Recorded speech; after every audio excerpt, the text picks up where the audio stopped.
এখন তো আর কেউ দিনের পর দিন না খেয়ে থাকতে হয় না, নিজের পক্ষে 2 বেলা খাবার তো পাচ্ছে মানুষ, কোথাও কোথাও বেশিও বাড়া হচ্ছে।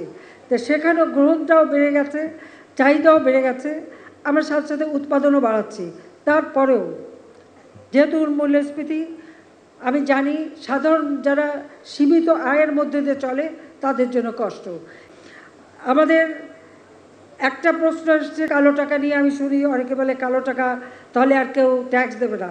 ঘটনা কিন্তু তা না, এটা শুধু কালো টাকা না, জিনিসের দাম বেড়েছে। এখন 1 কাঠা জমি যার সেই কোটিপতি, কিন্তু সরকারি যে হিসেব সেই হিসেবে কেউ বেচে না, একটু বেশি দামে বেচে, কিছু টাকা উদ্বৃত্ত হয়, কিন্তু এই টাকাটা তারা গুজে রাখে। তা গুজে যাতে না রাখে, সামান্য একটু কিছু দিয়ে টাকাটা আসলে পথে আসুক, জায়গা মতো আসুক, তারপরে তো ট্যাক্স দিতেই হবে। তো সেখানে আমি ঠাট্টা করে বলি যে মাছ ধরতে গেলে তো আধার দিতে হয় না, আধার ছাড়া তো মাছ আসবে না। সেইরকম একটা ব্যবস্থা এটা আসলে আগেও হয়েছে, সেই কেয়ারটেকার আমলেই শুরু করেছিল, আর পরেও প্রত্যেক সরকারই করে।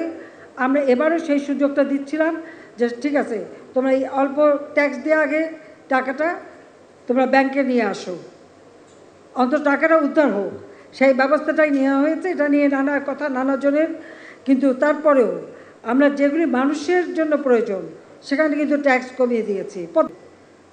পৃথিবীর বহু দেশ আছে, এমনকি উন্নত দেশ, আপনারা একটা খোঁজ নেন আমেরিকায় বাজেট ঘাটতি কত, উন্নত দেশেও এর থেকে বেশি বাজেট ঘাটতি থাকে।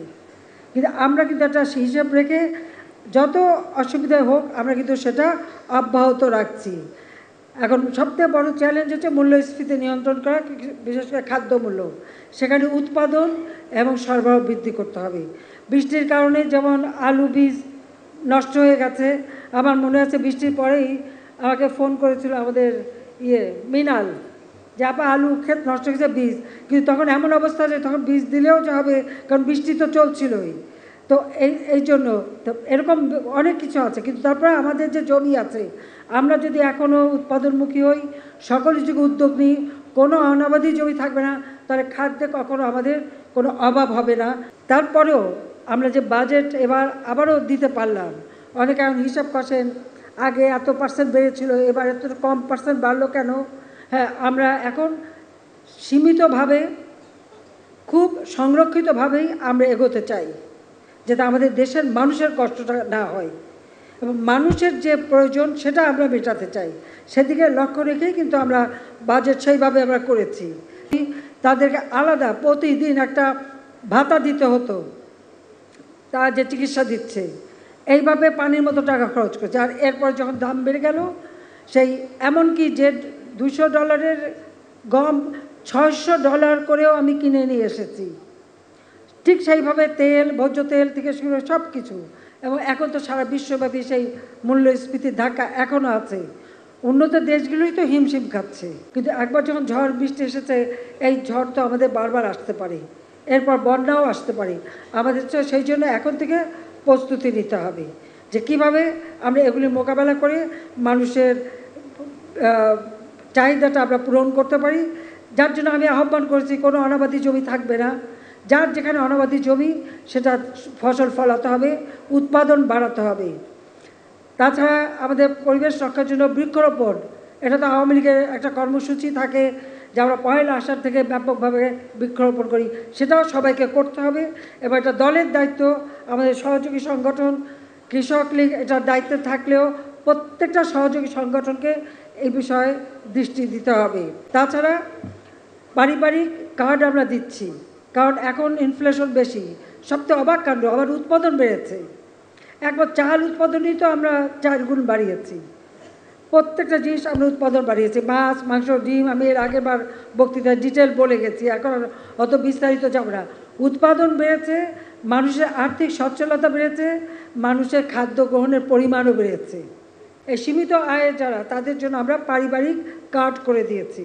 সেখানে ন্যায্য মূল্যে চাল, ডাল, তেল যাতে পায় এবং যখন যেটা প্রয়োজন আমরা সেটা দিতে পারবো যারা এরকম সীমিত আয়। আর যারা একেবারে হতদরিদ্র নিম্নবিত্ত, তাদেরকে তো আমরা বিনা পয়সায় খাবার দিচ্ছি। তাছাড়া আমাদের সামাজিক নিরাপত্তা প্রায় 150টা সামাজিক নিরাপত্তার মাধ্যমে আমরা মানুষকে আর্থিক সহায়তা দিয়ে যাচ্ছি, বিনা পয়সায় বই দিচ্ছি। আমরা কমিউনিটি ক্লিনিক থেকে বিনা পয়সায় 30 প্রকার ঔষধ দিচ্ছি, চিকিৎসার ব্যবস্থা করছি। সেইভাবে আমরা মানুষকে সহযোগিতা করে যাচ্ছি এবং পারিবারিক কার্ডের মধ্য দিয়ে এটা আমরা, যেহেতু আমাদের বর্ষাকালে সবসময় বর্ষাকালে জিনিসের দাম বাড়ে, সেটা মাথায় রেখে আমরা কিন্তু এই পারিবারিক কার্ডটা আমরা চালু করে দেবো। কারণ আল্লাহর রহমতে এবার বোরো ধান, ঝড়ের আগেই বোরো ধানটা উঠে গেছে, কিন্তু কিছু ফসল, তরি তরকারি, কিছু ফলমূল নষ্ট হয়েছে। এখনই আবার যাতে কৃষক চাষ করতে পারে সে ব্যবস্থা আমরা নিচ্ছি। প্রত্যেকটা খাদ্যপণ্য, চিকিৎসার ক্ষেত্রে ক্যান্সার বা ডায়ালিসিস অথবা এই সমস্ত কিছুর উপর থেকে ট্যাক্স কমিয়ে দিয়ে একদিকে স্বাস্থ্যসেবা, একদিকে কৃষি উৎপাদন, খাদ্য নিরাপত্তা, দেশীয় শিল্পকে প্রাধান্য দেওয়া, দেশীয় শিল্প উৎপাদনে যেগুলি ক্ষুদ্র যন্ত্রাংশ, কাঁচামাল, সেগুলির উপরকে আমরা সুরক্ষা দিয়েছি। সীমিতভাবে যাতে বেশি ট্যাক্স না দিতে, সেগুলো আমরা কমিয়েছি। সেইভাবেই কিন্তু আমরা আমাদের এবার বাজেটটা অত্যন্ত পরিকল্পিতভাবে দিয়েছি। আমি জানি কারো ভালো লাগে, কারো ভালো লাগে না, আমাদের তো দেশে আছেই, কোনো কিছুই ভালো লাগবে না। দাম কমবে, ক্যান্সারের ওষুধের দাম কমবে, ক্ষুদ্র মাঝারি যন্ত্রাংশ এবং কাঁচামালের দাম, এগুলি সমস্ত ট্যাক্স কমানোর ব্যবস্থা নিয়ে আমরা নিয়েছি। আমরা বাজেট ঘাটতি, এটাও নিয়ে অনেকে কথা বলেন। আমরা কিন্তু আমি সরকারে আসার পর এটা তো বোধহয় আমার 21তম বাজেট দিলাম। সবসময় আমরা 5%-এর মধ্যে বাজেট ঘাটতি রাখি। এবারও কিন্তু 4.6% রাখা হয়েছে।